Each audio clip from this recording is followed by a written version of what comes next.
Selflessness is difficult to see and to realize because it's so counterintuitive, since we have this very strong sense of self that is baked into our very being, right? And there's a few perplexing questions that arise if we are to accept that the self is indeed an illusion.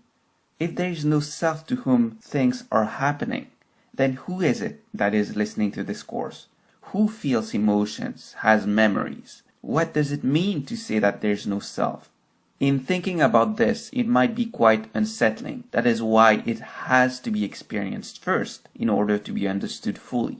While you may understand vaguely the concept of selflessness as you're listening to me at this very moment, and I could go on and on about this, you won't know what it feels like to lose this sense of self and experience the transformative insights born of it, unless you experience it yourself.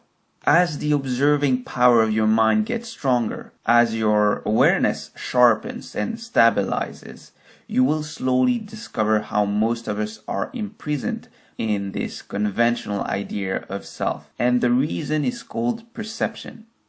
The function of perception is to recognize. That is, it picks out the distinguishing marks of different experiences, creates concepts around them, associations, and then form recognition that is essentially stored in our memory.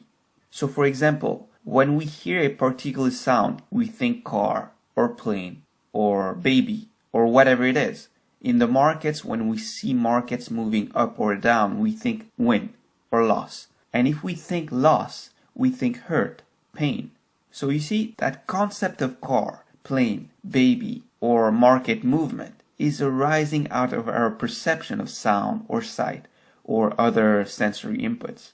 So we first recognize the quality of the sound or sight, and we name it in a particular way: bird, truck, plane, green candle, red candle, and then we associate a feeling to it: good, bad, right, wrong, want, doesn't want, pleasant, unpleasant.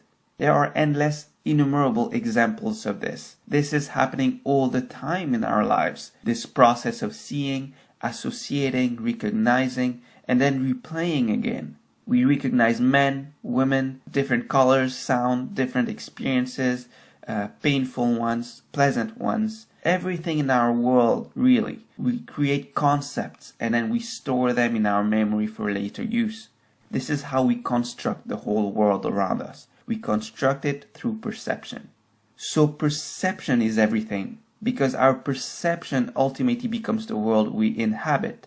The representation of the world you have inside your head, and in the case of trading, the way you think of markets, the way you think of losses or profits, all of that is just that. It's a representation. It's not actually the real thing. It's how you perceive it.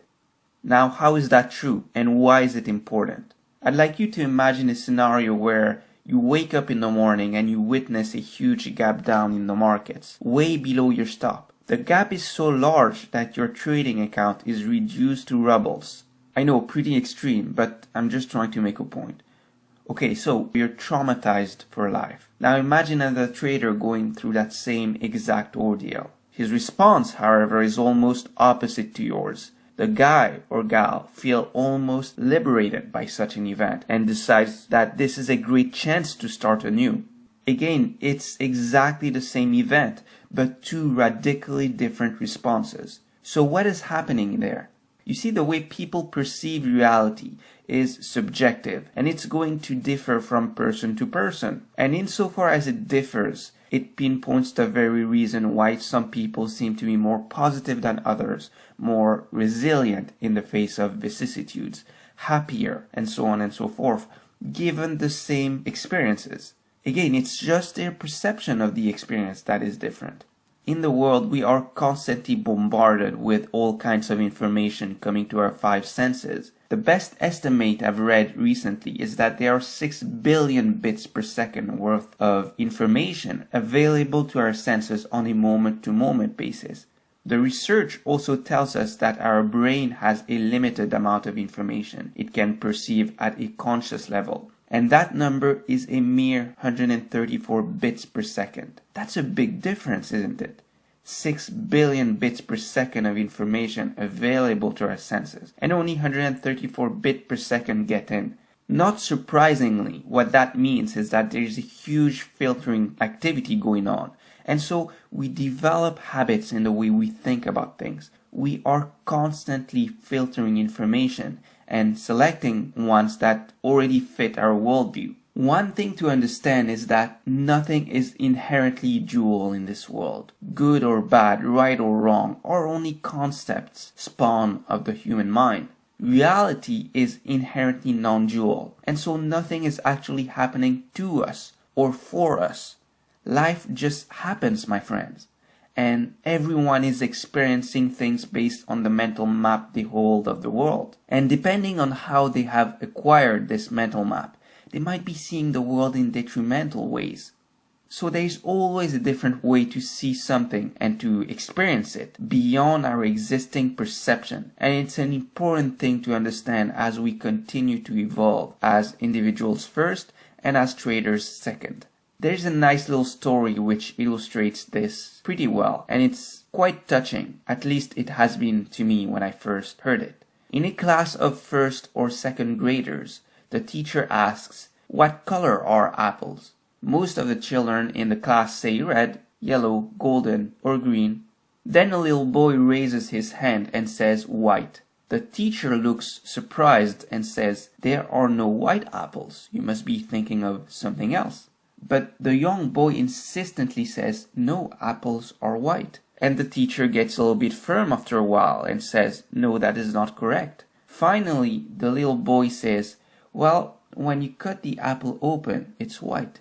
As we see, this very special child has a very wonderful way of openness to the world around him, and so he can see things differently. He isn't trapped by the habit of perception, so he is able to stay open to other information that comes to his senses, not just the one he already holds about the world. If we can just cultivate such an openness, we might begin to see our trading losses differently, even perhaps the markets in unconventional ways. So this is why two people can experience the exact same circumstances in life and take something completely different out of it. A string of loss, let's say, might make one trader an emotional mess, while that very same experience can prompt another trader to better himself, to improve his game.